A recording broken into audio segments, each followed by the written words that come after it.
So breath, very simply, is our connection with source energy, and when we receive our breath, it's very much our ability to allow for life to come in and open up in us.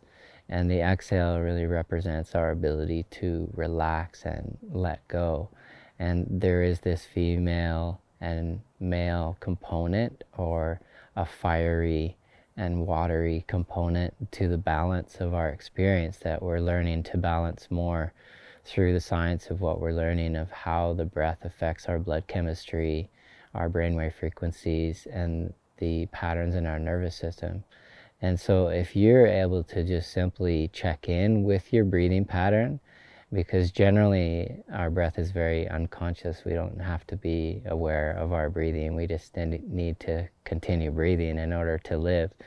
But it's this one biological function that we do have that's both voluntary and involuntary. So as soon as we start to pay attention, which is the greatest offering to any relationship, is your attention, and you give this attention to yourself by simply receiving and relaxing, it can be that simple to actually self-regulate and to just simply begin to circulate. The breath doesn't have to be connected without a pause.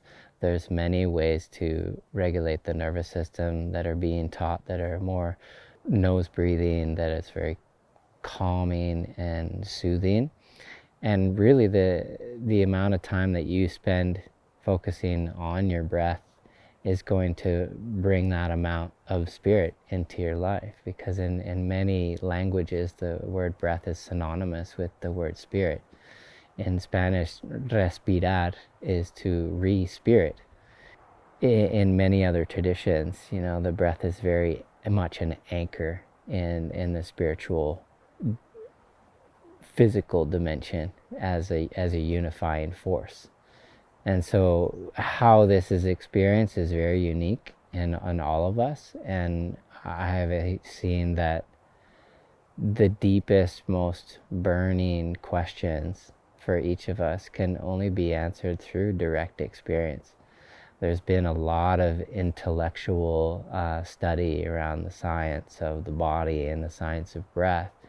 But the more that we study and put more information in an already very full brain and mind of capacity, the more crazy it makes us. And so without direct experience, we're not able to properly integrate what we're learning. And so really the breath that we bring as Breathwave is a self-healing, integrative approach to integrating not only peak experiences in life, but life as it is. And I find that the more that we can come back to ourselves, the more that we'll be able to be at peace with what is. And so essentially, it initially should be a guided process of someone that knows how to guide you into breath. But there's many resources that we have that you can access just to invite you into your own experience of feeling what your breath is like and how it feels.